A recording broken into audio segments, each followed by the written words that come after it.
Hey guys, for my very first 3D print, I wanted to print something for my Oculus.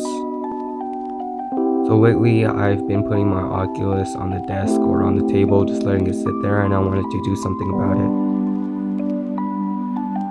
I use a software called SolidWorks. It's what I use to 3D model my design.